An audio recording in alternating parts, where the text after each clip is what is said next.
first part was what? I didn't catch. Like just an example of being tahammul, like tahammul, if you can give Oh, it. tahammul. Yeah. Hey, mashallah. La ilaha illallah Muhammadur Rasulullah. Yeah, there's a lot of examples of that, but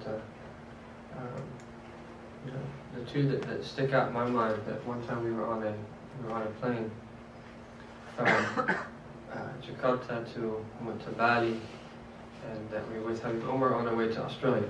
And when we arrived to Bali, we had like a 3-hour layover, so they'd scheduled a Mawlid, and that we went into the Mawlid, and the Mawlids in Indonesia, like if you don't have tahammul, that you can't even, that they have to actually line up like people and lock their arms and to kind of like for Habib Umar even to like get in, and that there's people like this and that, and this, oh my God, it's really wild.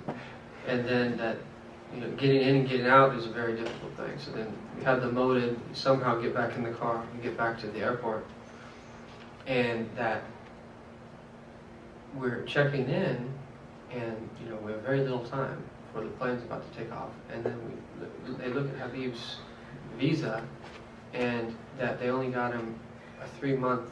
He only had a 3-month visa, and that they had already rescheduled the trip, and that they should have. We all thought that it was a 6-month visa, but no one checked.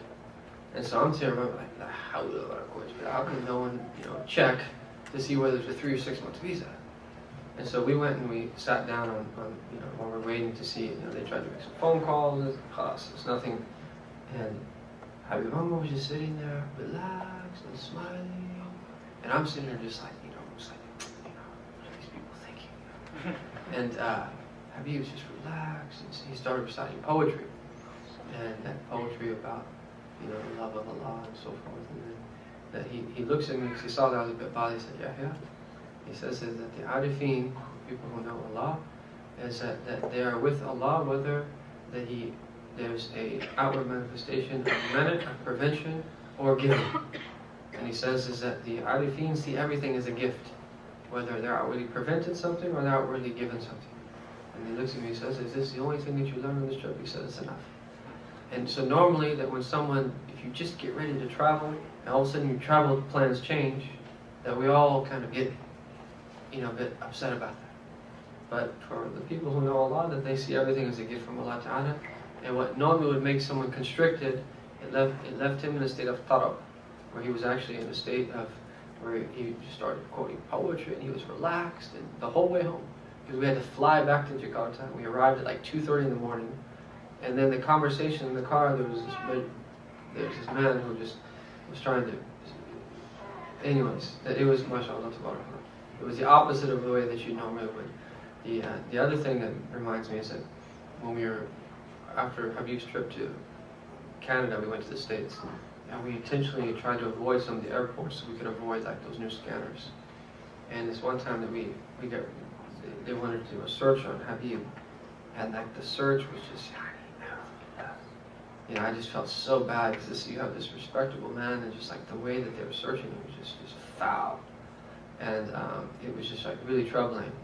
And we went back, and I eventually went back, and I was just like, I'm really sorry, Habib, I want to forgive us. And he says the Prophet said, he says all they're doing is just searching us. He said, what did the Prophet say? So the way he saw it was that this is something. This is all they're doing to look what they did to the Prophet even despite that. And there's a number of stories. One of the other ones, and these are just detached from other people. One time that there was these people surrounding Habib Umar's car, and that when he first came back to Tarim, and they were chanting, and they were like, Sufi, Sufi, Sufi. And they're thinking that they're like criticizing or something like that. And Habib Umar was in the car, and he was just saying, Ameen, Ameen, Ameen. So they're thinking they're cursing him, and he says, this is dua. They're making dua for something I haven't reached yet.